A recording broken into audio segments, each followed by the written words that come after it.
Security Council of the UN. Absolutely, completely. But everyone pretended like nothing was going on. And I would like to reiterate this. It was them who unleashed this war. And we just used the force, and we are using this to stop the war.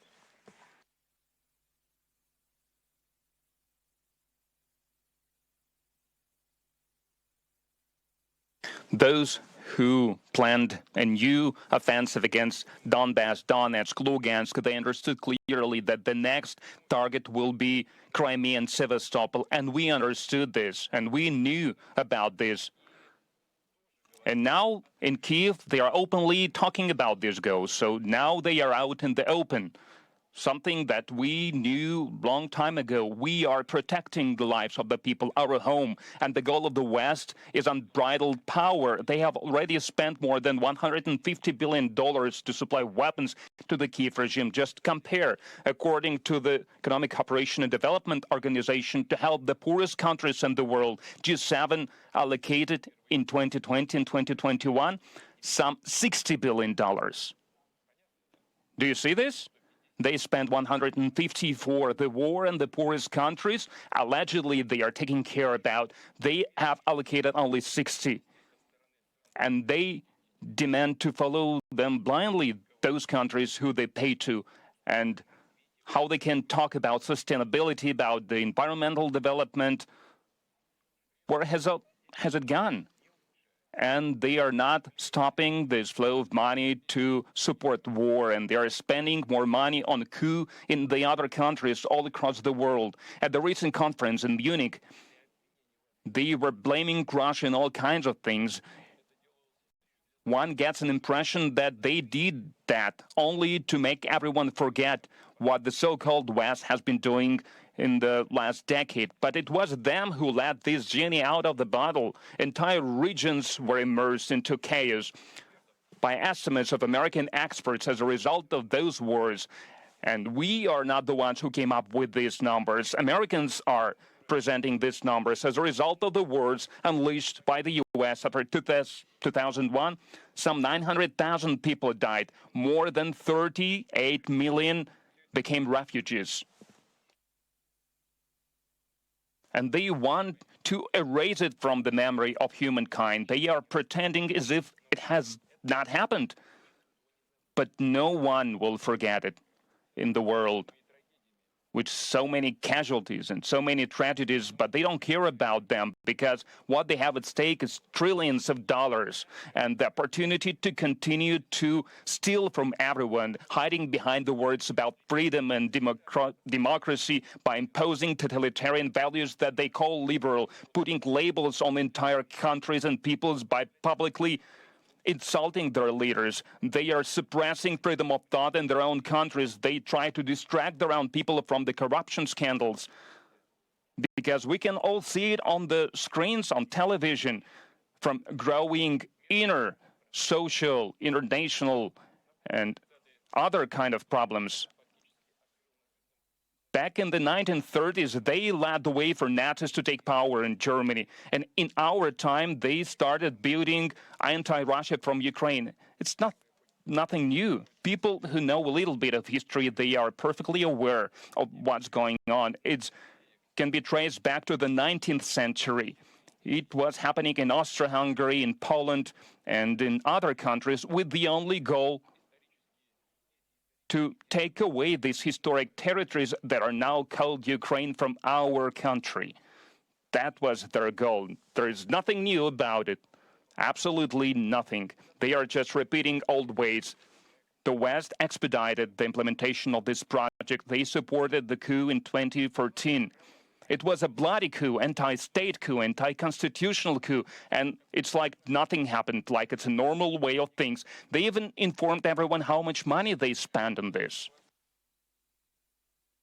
And they used Russophobia, aggressive nationalism, as an ideology. Recently, one of the battalions of Ukraine, it's shameful for us to hear, they started calling one of the battalions Edelweiss, like a Hitlerite division that was involved in executing prisoners of war and killing Jews all across Europe. and the National Guard of Ukraine and Army of Ukraine are using Totkov and other SS divisions who have covered their hands in blood up to their elbows. They use marking of Wehrmacht and Nazi Germany on their equipment. Neo-Nazis, they are not even hiding who they consider themselves, who they descended from. And it's astonishing that no one in the West is noticing this, taking notice of this. Why? Because they do not care. They don't care about who to place a bet on when it comes to fighting Russia, fighting us. The main thing is that they are waging war against us, against Russia, and that means they need to use everyone. Terrorists, neo-Nazis, devil if they have to. The main thing for them is to follow their will and to use their weapons against Russia. This project of anti-Russia is part of the revenge that they are taking against our country. They are creating hotbeds of instability near our borders. Back then, in the 1930s, and already now, their idea has remained the same, to turn to direct aggression against the East, to flame the wars in Europe with someone else's hands by eliminating competition. Now, we're not at war with the people of Ukraine. This is something I've said many times. The people of Ukraine are no hostages to the Kiev regime and their Western masters, who have effectively occupied the country in a political, military and economic sense. For decades, they've been destroying the Ukrainian industry, exploiting Ukrainian natural resources, and this led to an escalation and to an increased poverty and inequality. And of course, this is something that feeds the feelings that fuel the war. It is truly a sad situation where people are being sacrificed for this war. The responsibility for stoking this war is entirely on the shoulders of the Western elites and the Kiev regime, who views the Ukrainian people not as their own people, but as someone else. And they're not serving their national interests, but Western interests. The West is using Ukraine as a tool, as a testing ground, and as a launch pad against us. One thing should be clear. The more long-range weapons are sent to Ukraine, the longer we will have to push the threat away from our borders. That's natural.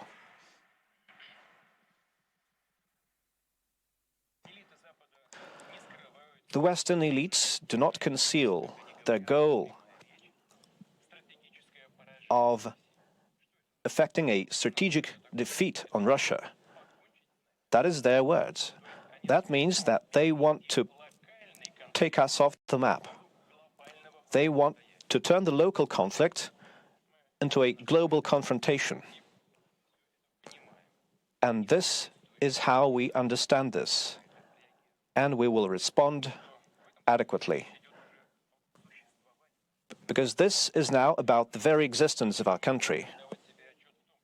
But they cannot ignore the fact that Russia cannot be defeated on the battlefield. So they're waging increasingly aggressive information attacks. First of all, targeting the young generations, lying on every step, distorting historical truth, attacking our culture, the Russian Orthodox Church, and other traditional religious institutions in our country. Now look at what they're doing with their own peoples.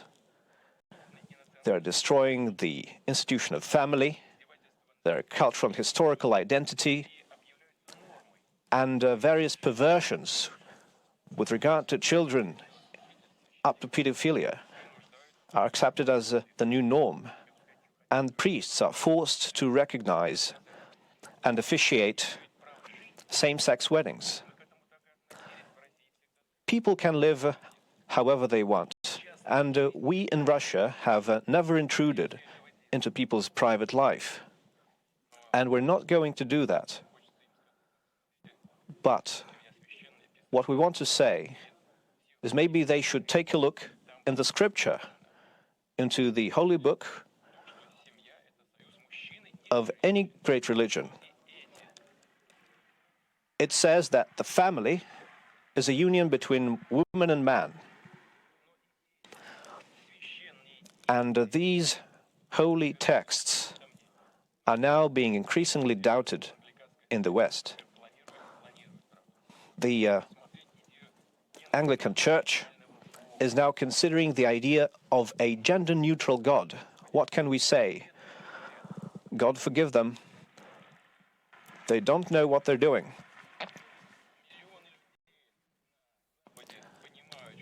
Millions of people in the West realize that they're being led towards a spiritual catastrophe. People are going mad, and this does not seem to be treatable. But this is their problems, and it is our duty to protect our children, and it's something that we are going to do, to protect them from degradation.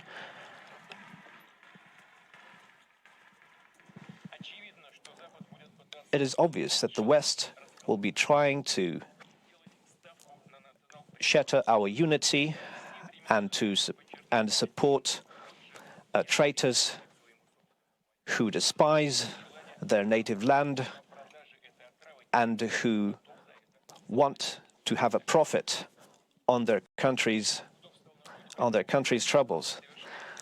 Those who choose the path of traitorship, who carry out terrorist attacks against our country, who undermine the security and unity and integrity of our country.